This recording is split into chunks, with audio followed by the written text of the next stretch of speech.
महाराष्ट्र के छोटे से गांव में कमला और रोशनी रहा करते थे। कमला विधवा होने के कारण बहुत गरीब थी और गरीबी से रोशनी और खुद को पाला था। कभी किसी के घर खाना बनाकर तो कभी बर्तन धोकर, लेकिन रोशनी को कभी किसी चीज की कमी नहीं होने दी और रोशनी का पूरा ख्याल रखा। कमला ने अपने गहने गिरवी रखकर रोशनी को हाई स्कूल की पढ़ाई पढ़ाई, लेकिन रोशनी अपनी मस्ती और गैर समझी से पास नहीं हो पाई। पिछले 3 साल से 10वीं की परीक्षा दे रही हो, इस बार भी फेल हो गई। मैंने तो सोचा था कि बड़ी होकर घर की तकलीफें दूर करोगी, लेकिन कम करने के अलावा तुम तो बढ़ा रही हो। अब मुझे पढ़ाई नहीं करनी और आप जबरदस्ती करोगे तो यही होगा ना। इसका उपाय है मेरे पास। तुम्हारी शादी जल्दी से जल्दी करवानी पड़ेगी। सिर्फ नाम की रोशनी हो, घर और जीवन में तो अंधेरा ही कर रखा है। कमला अपनी बेटी रोशनी के लिए लड़का ढूंढना शुरू कर देती है। कुछ ही दिनों में उसकी शादी एक मछुआरे सुशील से हो जाती है। रोशनी के विदाई के समय कमला कहती है, बेटा मुझे माफ करना, मैं तुम्हें कुछ दे नहीं पाई। इस सफेद साड़ी के अलावा मेरे पास है ही क्या। क्या क्या कहा आपने? आप तो मेरी नाक कटवा रही हैं। समाज में हमारी क्या इज्जत रहेगी? और सफेद साड़ी देकर आप रोशनी को भी विधवा करना चाहती हैं क्या? आपने जितना कुछ किया है मेरे लिए वो बहुत है। इस सफेद साड़ी को मैं आपकी याद में हमेशा साथ रखूंगी। कमला ने उस सफेद साड़ी को देकर रोशनी को अपने घर से विदा कर दिया। कुछ महीने बीत चुके थे। अपनी नाकामयाबी के पीछे भी सुशील कमला को दहेज के लिए खूब ताने मारा करता था। इस सफेद साड़ी को जो लेकर आई हो, इससे खाना नहीं बनने वाला। आ गई बस मुंह उठाकर। आप खुद मछली नहीं पकड़ पा रहे हैं और मुझे ताने मार रहे हैं। ये कैसी बात हुई? तुमसे तो बात करना ही बेकार है, अनपढ़ गवार कहीं की। हट जाओ मेरे रास्ते से। सुशील के डांटने से रोशनी घर पर रोने लगी, खुद को बहुत कोसने लगी और वहां से रूठकर अपने मायके चली गई और वहां जाकर अपनी माँ को सारी बातें बताना चाहती थी। लेकिन वहां जाकर पता चला कि कमला की तबीयत बहुत ज्यादा खराब है। माँ, आपकी तबीयत तो बहुत ज्यादा खराब है। आपने मुझे बताया क्यों नहीं? तुमने अपना घर संसार बसा लिया है। मैं तुम्हें परेशान नहीं करना चाहती थी। एक काम कीजिए, आप मेरे घर चलिए, वहाँ मैं आपकी पूरी देखभाल करूंगी। मेरा वहाँ जाना ठीक नहीं होगा। सुशील को ये बात बिल्कुल पसंद नहीं आएगी। माँ, आपको मेरी कसम है, आपको वहाँ चलना ही होगा। रोशनी अपनी माँ को जबरदस्ती अपने घर यानी ससुराल लेकर जाती है, जो सुशील देखकर दिल मिला उठता है। मुझे तो लगा था कि तुम कभी नहीं आओगी, और आई भी तो अपनी माँ को साथ लेकर आ गई। आप अब नफरत क्यों करने लगे हो हमसे? ये सब करके आपका मछलियों का व्यापार चलने लगेगा भला? तो क्या तुम्हारी शादी में दिए हुए दहेज में उस सफेद साड़ी से चलने लगेगा क्या? सुशील और रोशनी का झगड़ा देखकर कमला परेशान हो जाती है और बिना कुछ खाए पिए उनके घर के बाहर चटाई लगाकर सोने की कोशिश करती है, पर सो नहीं पाती। मुझसे मेरी बच्ची की परेशानी देखी नहीं जा रही है। मुझे ही कुछ करना होगा। घर की परेशानी देखकर कमला वहां पर एक चिट्ठी लिखकर और उसे उस दहेज वाली सफेद साड़ी पर रखकर छोड़ जाती है। कमला के जाने के बाद कबर्ड में रखी हुई साड़ी से बहुत जोर की रोशनी आ जाती है। रोशनी इतनी तेज होती है कि पूरा कमरा चमक उठता है। उसे देखकर दोनों पति पत्नी चौंक कर उठते हैं।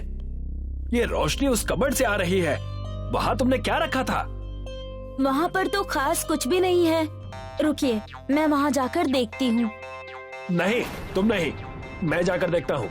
तुम्हें कहीं कुछ हो गया तो? सुशील जैसे ही उस कबर्ड को खोलकर देखता है, वहां उसे वही सफेद साड़ी और चिट्ठी नजर आती है। ये तो माँ की चिट्ठी है। उनकी लिखावट बिल्कुल ऐसी ही है। इसे पढ़िए जरा, क्या लिखा है इसमें? इसमें लिखा है कि बेटा, मैंने अपने जीवन में एक अबला बनकर तुम्हें ये साड़ी दी है। यही तुम्हारी संसार का सुख भी बनेगा।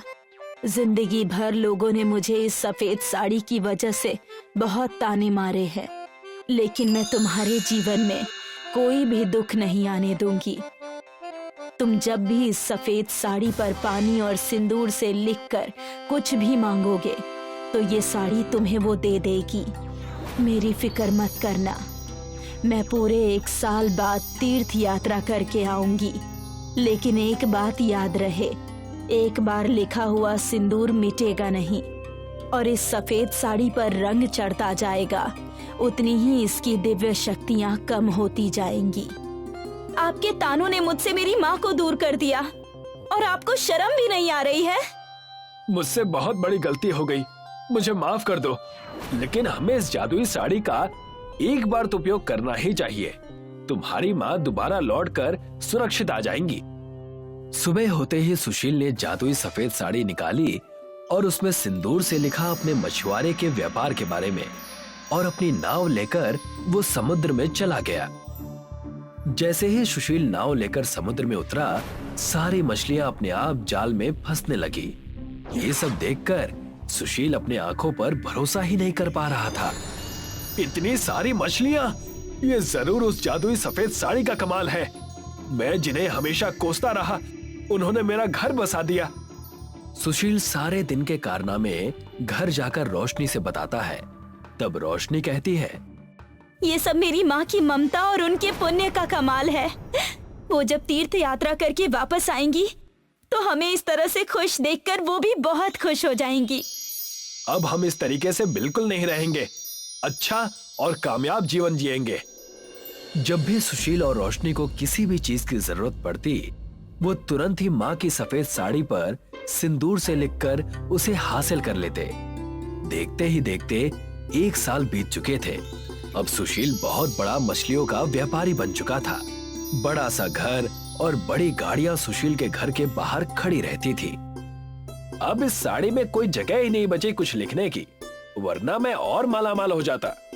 हमारी 7 पुश्तें बैठकर खाएंगी, इतना पैसा जमा कर लिया है। पता नहीं तुम्हारी माँ ने सिर्फ एक ही साड़ी क्यों छोड़ी, एक आध और छोड़ देती तो उनका क्या जाता।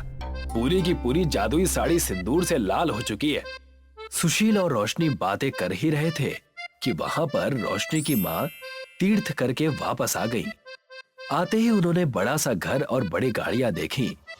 अपनी बेटी को गहनों में लदा देखकर वो बहुत खुश हुई।